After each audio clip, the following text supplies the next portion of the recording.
YouTube, how's it going? HeirofCarthage here, and welcome back to the channel.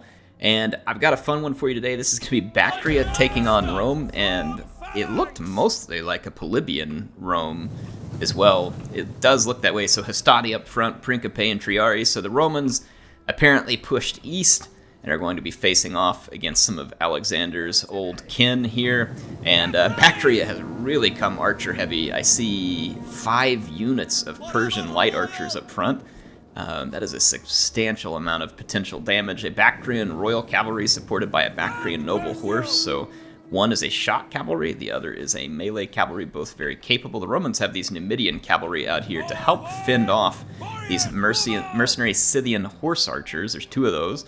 Baktria came Rome prepared with Indian armored elephants. Elephants are an excellent tool against Rome, assuming that you hold them for the right point in the battle and that you can dominate the enemy's missiles.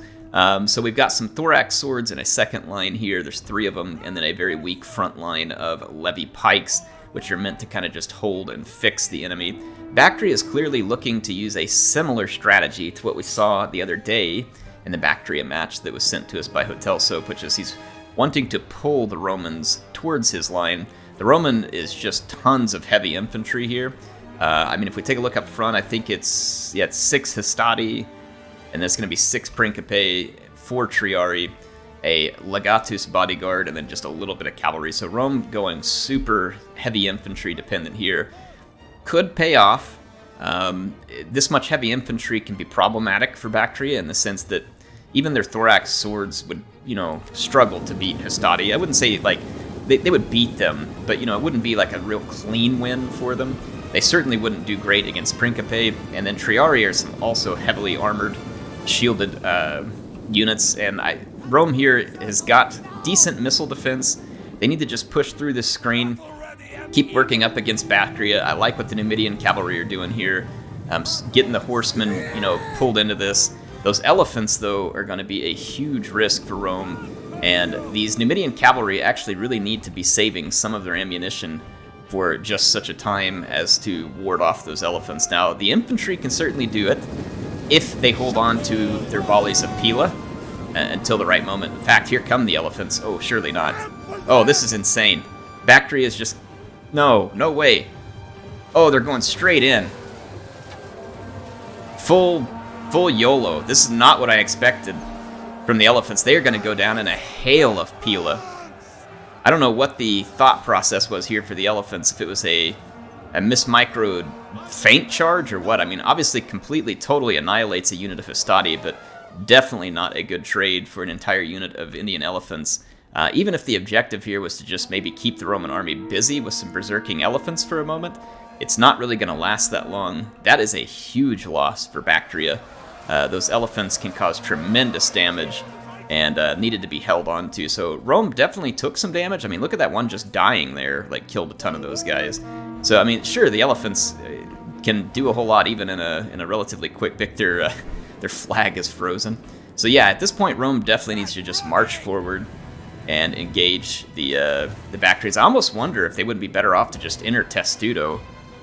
I don't know what Baktria could do about a Testudo here. Rome just move up, enter the Testudo on all units, and just wait. They would shoot their ammunition, and I'm not sure how much damage they would really be able to cause. However, I mean, just charging straight ahead, as long as Rome keeps the archers in front of them, again, it's probably still relatively minimal damage. Let's see how many javelins are left on the Romans. I think they have only got 2 Pila tosses. Could be wrong. That's what they would have carried, or maybe what they would have carried in real life. Whew, those Hastati.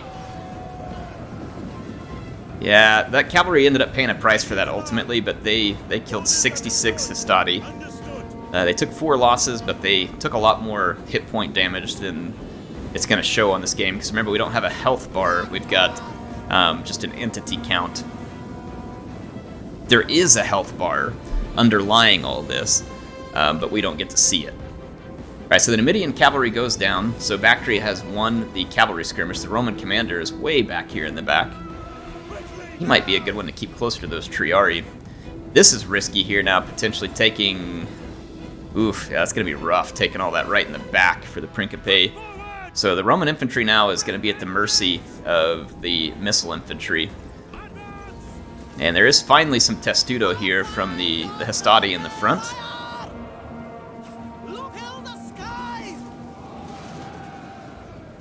Let's see how the Romans play this. It looks like some of them are going to go ahead and just toss their javelins. And it looks like the pikes are going to combine with the swords. Not a bad idea.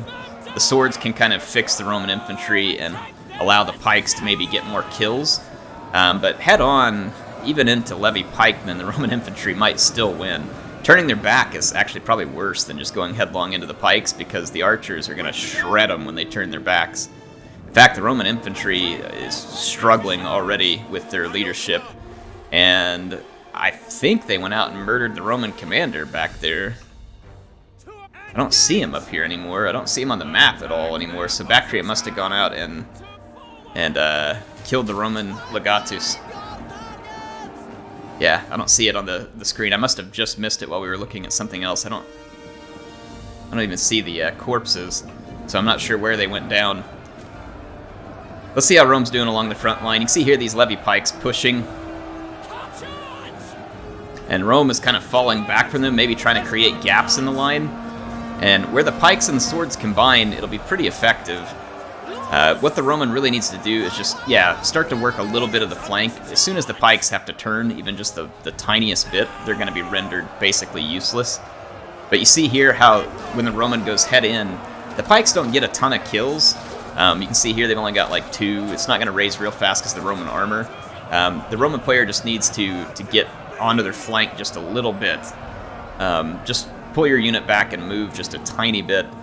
Because, see, at this point, like, this unit's going to get outmaneuvered. The problem is the archers in the back are just going to keep feeding some death to the Roman troops. And at this point, I don't know if the Romans can pull it off. It really depends on how many arrows are left for the Bactrians. If this unit's out of ammunition, it's hard to say, honestly, at this point.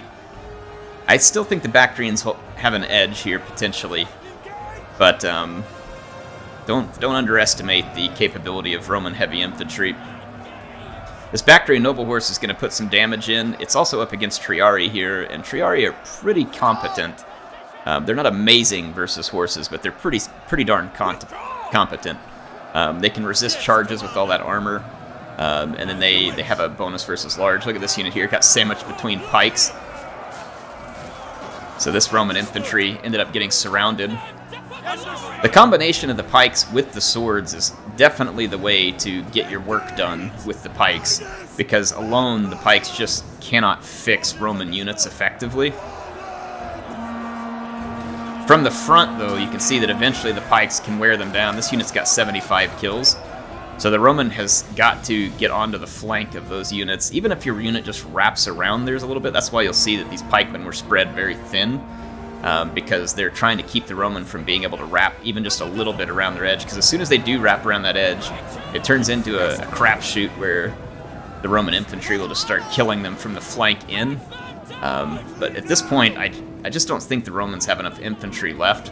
Their commander is dead, the Bactrian commander is alive and well, and then that noble horse is alive and well also, and I think it's just going to be too much for the Romans. If they enter a square and stay there, then the pikes can come deal with them. If they don't enter the square, then the cavalry is going to cycle charge them. Yep, and the Roman player goes ahead and concedes defeat there. So that is a risk of this heavy infantry build against the skirmish build, and it's an interesting showing of 2 different play styles coming to head here. Look at that. Even though the armored Indian elephants got completely javelined to death, they picked up 121 Hastati kills. Not enough to pay for themselves, but just gives you an idea that, if they're held into later in a game, just how dangerous those elephants can be.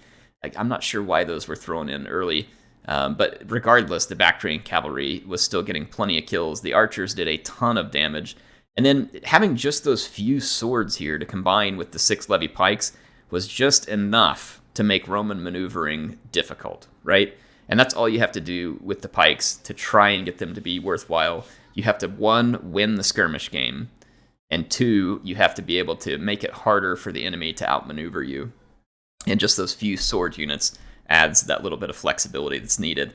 So good game to Gurum and Hotel Soap here. Appreciate both of them and the fun battle. So again, kind of two worlds colliding here. Hope y'all enjoyed that one. HeirofCarthage signing out for now. I'll see you soon with some more action in Total War Rome 2.